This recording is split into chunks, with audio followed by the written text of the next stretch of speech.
இன்றைய செய்திகள். முதலில் தலைப்புச் செய்திகள். பாடசாலைகளுக்கு விடுமுறை. கல்வி அமைச்சு வெளியிட்ட அறிவிப்பு. ஏப்ரல் 26ஆம் திகதி தேசிய துக்க தினமாக பிரகடனம்.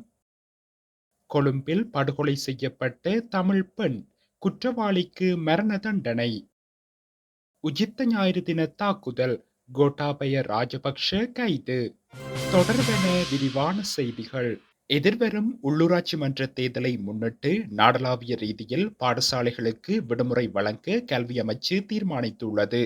இதன்படி எதிர்வரும் மே மாதம் 5 மற்றும் 6ஆம் திகதிகளில் பாடசாலைகளுக்கு விடுமுறை வழங்கப்படும் என்று கல்வி அமைச்சு அறிவித்துள்ளது. மேலும் எதிர்வரும் மே மாதம் 7ஆம் திகதி மீண்டும் பாடசாலைகள் திறக்கப்படும் என்றும் அறிவுறுத்தப்பட்டுள்ளது. இதேவேளை வாக்குச்சாவடிகளாக பயன்படுத்தப்படும் பாடசாலைகள் எதிர்வரும் மே மாதம் 4ஆம் திகதியன்று உரிய கிராம அதிகாரிகளிடம் ஒப்படைக்கப்பட வேண்டும் எனவும் கல்வி அமைச்சு வெளியிட்டுள்ள அறிவித்தலில் சுட்டிக்காட்டப்பட்டுள்ளது. அத்துடன் வாக்களிப்பு நிலைய நடவடிக்கைகளுக்கு தேவையான மேசைகள், நாற்காலிகள் மற்றும் மண்டப வசதிகளை வழங்குமாறு அனைத்து வலய கல்வி பணிப்பாளர்கள் மற்றும் அதிபர்களுக்கு மேலும் அறிவுறுத்தப்பட்டுள்ளது. ஏப்ரல் 26ஆம் திகதியை தேசிய துக்க தினமாக பிரகடனப்படுத்த இலங்கை அரசாங்கம் முடிவு செய்துள்ளதாக பொது நிர்வாக அமைச்சகம் அறிவித்துள்ளது. நித்திய இளைப்பாறிய பரிசுத்த பாப்பரசர் பிரான்சிஸின் இறுதி ஆராதனையை முன்னிட்டு இவ்வாறு தேசிய துக்க தினம் பிரகடனப்படுத்தப்பட்டுள்ளது. இந்நிலையில் பாப்பரசர் பிரான்சிஸின் இறுதி ஆராதனை ஏப்ரல் 26ஆம் திகதி உள்ளூர் நேரப்படி காலை 10 மணிக்கு புனித பேதுரு பசிலிக்காவின் புனித பேதுரு சதுக்கத்தில் நடைபெறவுள்ளமை குறிப்பிடத்தக்கது. கொழும்பில் தமிழ் பெண் ஒருவரை கொலை செய்தவருக்கு நேற்று கொழும்பு மேல் நீதிமன்றம் மரண தண்டனை விதித்துள்ளது. 2015ஆம் ஆண்டு கொழும்பின் செட்டித்தெருவில் உள்ள விடுதியில் பெண் ஒருவர் கொலை செய்யப்பட்டுள்ளார். பின்னர் அவரது உடலை ஒரு சூட்கேஸில் அடைத்து பெஸ்டியன் வீதியில் உள்ள பேருந்து நிலையத்தில் வீசிய வழக்கில் குற்றவாளி என நிரூபிக்கப்பட்ட ஒருவருக்கு கொழும்பு மேல் நீதிமன்றம் மரண தண்டனை விதித்துள்ளது. நீண்ட விசாரணையின் பின்னர் கொழும்பு மேல் நீதிமன்ற நீதிபதி ஆதித்யா படபெந்திகே இந்த தீர்ப்பை வழங்கியுள்ளார். 2015ஆம் ஆண்டு ஜூலை மாதம் 29ஆம் திகதி விடுதியில் தர்மராஜா கார்த்திகா என்ற பெண்ணை கொலை செய்ததாக குற்றம் சாட்டப்பட்ட பேட்ரிக் கிருஷ்ணராஜா மீது சட்டமா அதிபர் கொழும்பு மேல் நீதிமன்றத்தில் வழக்கு தொடர்ந்திருந்தார்.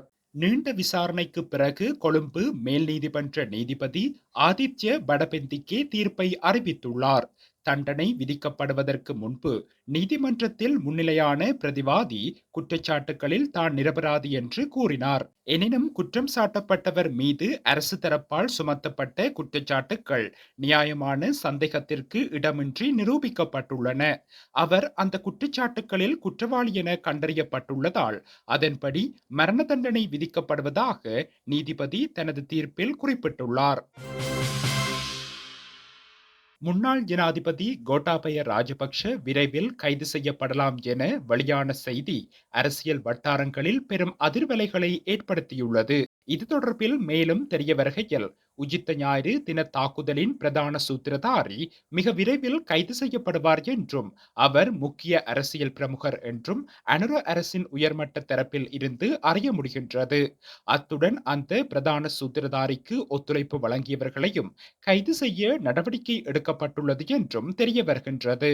இந்த கைது நடவடிக்கைக்கு எதிராக தென்னிலங்கையில் ஆர்ப்பாட்டங்கள் முன்னெடுக்கப்பட்டால் போலீசார் மற்றும் பாதுகாப்பு படைகளை கொண்டு அவற்றை கட்டுப்படுத்தவும் நடவடிக்கை எடுக்கப்பட்டுள்ளது என்று அறிய முடிகின்றது. நாட்டின் அதிகாரத்தை கைப்பற்றவே 2019ஆம் ஆண்டில் ஒரு தரப்பால் உஜித்த ஞாயிறு தின தாக்குதல் நடாத்தப்பட்டுள்ளது என்று ஜனாதிபதி அனுரகுமார் திசாநாயக்க கடந்த சில தினங்களுக்கு முன்னர் தெரிவித்திருந்தார் என்பது குறிப்பிடத்தக்கது.